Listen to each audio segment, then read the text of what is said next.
Thank you so much, Sumi and Dr. Albert Bourla. It was so fascinating and interesting to hear about, AI and the part that it's going to play in healthcare, and also how we can deal with health inequity. It's one of the biggest issues of our time. And as people start to live longer and longer, it's something that we're going to have to deal with more and more. But listen, we're going to pivot and move on to our next session. Raise your hands if you've watched the show All the Light We Cannot See. Yes, we got some hands raised. And raise your hand if you've ever listened to The Daily. Come on, we've got some cultural people here. That's what I like to see. Well, you'll definitely recognize our next guest then. So please welcome to the stage Sabrina Tavernise and Aria Mia Loberti. Good to see you. Hey,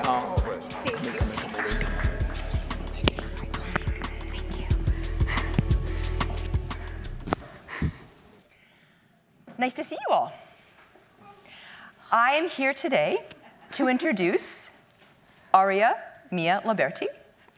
Aria is an actress, for those of you who have seen the movie, an author, a scholar, and as of today, UNICEF's newest ambassador.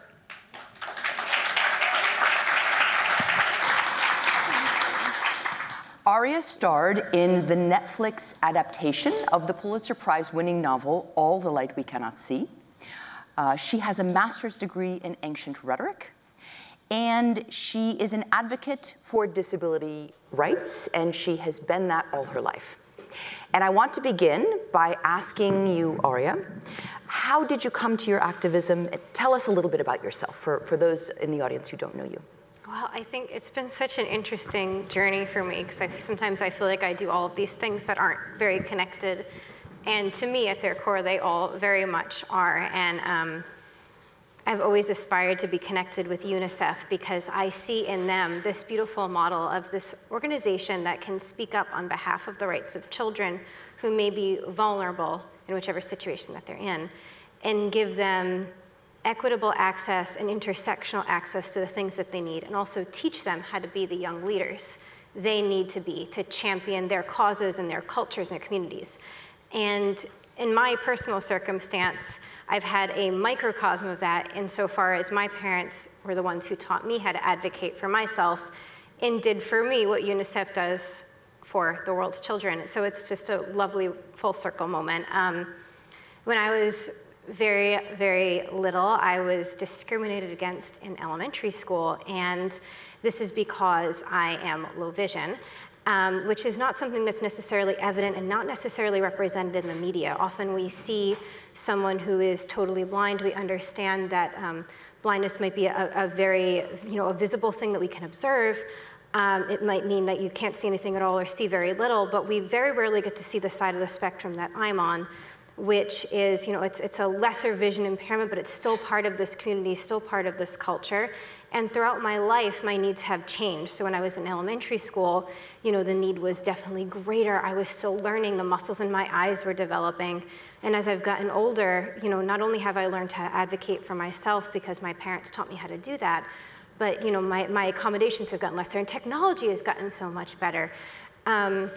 But I still learned how to battle that discrimination and in many cases abuse that I faced in those environments up until I was about 8 years old.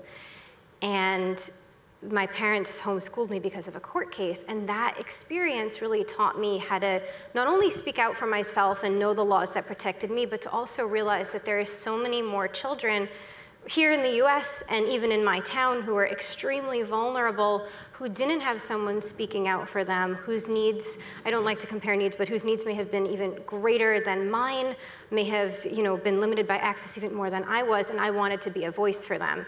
As I got a little bit older, I really started to speak out on behalf of women and girls in particular, because I knew and recognized that a lot of my experience was also based in gender bias. So that allowed me to pivot my advocacy to be, I don't want to say less disability focused, but much more intersectional, much more focused on the nuances of being female or being lower income or working class, and how that might affect the access that we have. And today I'm very proud to have really been able to be educated by UNICEF to understand the nuances of climate, gender, and education and how they all fit together. And that's what brought me to be a UNICEF ambassador today. It's really cool. So it's like, I can't believe it. Sorry. Yeah. So tell us a little bit about how you came to acting. I mean, for those who did see the movie, and I encourage you to do so, it is quite riveting. How did your kind of understanding of the way you see kind of influence or inform how you approached acting? Tell me how you came to it, and then how, as you described it, your disability played a part there, perhaps. Yeah, no, I think what's so interesting is, for those of you who are not familiar with All the Light, the book or the miniseries, the character I portray, her name is Marie Laure, and she is broadcasting over the airwaves in World War II, which is punishable by death, because she's in Nazi-occupied France. And she is totally blind.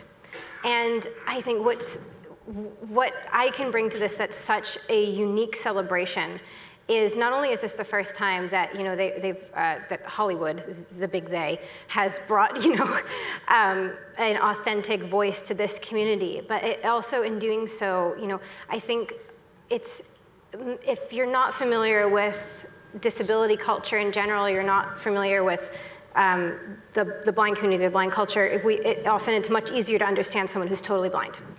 And Marie Laure is totally blind, and I'm definitely not, but I'm still on that spectrum. So she's here, and I'm here, and there are lots of different people in the middle, and their voices often are not heard. Only about 10% of this community is totally blind. 10, 15, I don't know, Google it later. It changes every day, I think. And so I feel really privileged to be able to say that, my experience as a child advocating for myself, learning and embodying and celebrating that part of my culture, because I think it very much is a part of my culture, has been able to inform my relationship with this character, who is so vastly different from me in the historic moment that she grew up in and in her vision, but I can still bring my authentic experience to that, and that's such a big part of acting. I think a lot of the time, we've gotten a lot further with race and sexuality and gender identity and the like, and we still have a long way to go. But I think culturally we understand that as a community a little bit better, that there is diversity in that spectrum, and someone may look at someone like me and be like, is that authentic representation? Is she not blind enough? And that's the point here is not blind enough doesn't make sense.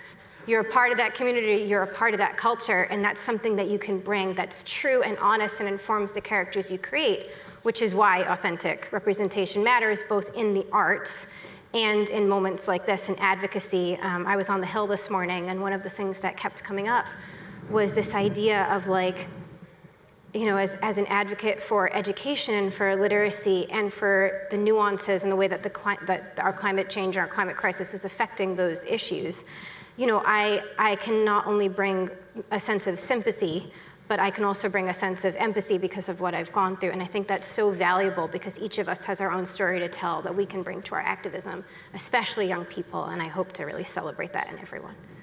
Did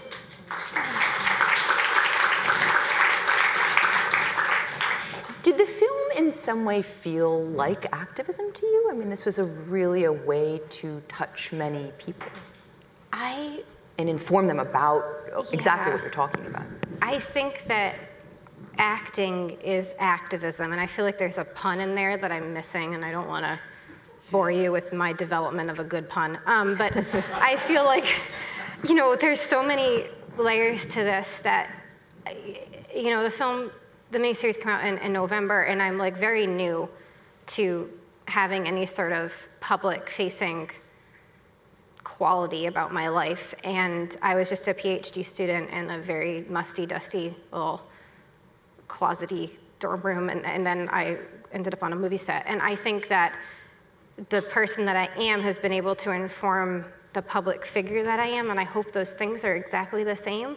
But I think, you know, I didn't have someone to look up to when I was little who was like me at all. And now as an actor, I can bring voice to this population in a really unique way. And I don't want to, you know, it's so exciting for me to like have celebrated that side of my culture, my community in all the light. And in a show coming out tomorrow that I can't talk about, but Spiderwhite Chronicles is out tomorrow. And you might see someone in there that you know. But like, it's so exciting for me to celebrate my culture in that way, but I also don't want that to limit the roles that I play because, you know, I am, even though I'm a person with low vision, I'm also a person with sight. And I think we're so eager to typecast. And that to me is a form of activism too, is to be able to embrace someone with the full authenticity and the full dynamic of who they are. And not be so quick to define someone by ideals or conceptions that have been pervasive in our culture that often are not true, and to let the person speak for themselves and let their abilities and their consciousness and their intellect speak for themselves. And so I do think they all go together, yeah. Do you think, you know, I think of kind of how I'm listening to how you're talking about this, and it's interesting because it's almost as though, you know, you're describing what perhaps, you know, the world would see as a disability as a richness, right? As part of kind of who you are and as a diversity, as something that you find as a strength. Is that how you experience it? Yeah, no, and I actually think like, we're so quick to have this narrative, and it goes with anything that we would consider, and this is like an iffy term, but we would like consider a quote unquote marginalized identity or an unrepresented identity. Like we're really quick to pinpoint like as a society and in our media, like, oh, they've overcome an obstacle or they're not gonna be defined by that. And by putting that language on that and those two things together, I think oftentimes we're sort of missing the point of like, we're all people, we all have challenges, and I don't mean to sort of generalize that, but by just looking at ourselves as like individuals with individual challenges and nuances, then I think we can progress a lot further and overcome our biases a lot further, if that makes sense. Aria, what's next for you? Or is acting going to be the home that you make in the world for yourself professionally, or do you have other things in your sights? I am definitely focusing my attention on acting right now, and that has been my like main priority, the main focus of my time, because it is something that I found like I was literally like plucked out of school to do this 2 years ago last week. And in that time, I've done a handful of projects. I've been extremely lucky, even with the actors' strike, the very necessary actors' strike that we had last year. I've been immensely lucky, and it is definitely my focus. But I think I would be remiss in myself, and I feel morally obligated to make sure that that's not all I do. And yes, I do consider my acting, like we said, to be a form of activism, and I'm also a writer, and really excited about like some things on the horizon with that, but I need to be doing work like this because I think that's how I can really help change things for the better. I always have this sort of motto that I want to leave anything better than I found it. So whether that's the room that I'm in or the moment in time that I'm in or my country or my planet, I want to make sure that because I'm here, I can make it better. And I feel morally obligated to do that. I think it's really amazing that I can do so with UNICEF, and I still want that to be a priority, and I think there's nothing better than acting and writing and using those means of self-expression to help lift up others' voices, make space for them, and hopefully do better in the process and keep growing and changing and being gentle with myself and with others. Aria Mia Loberti, thank you very much. Thank you.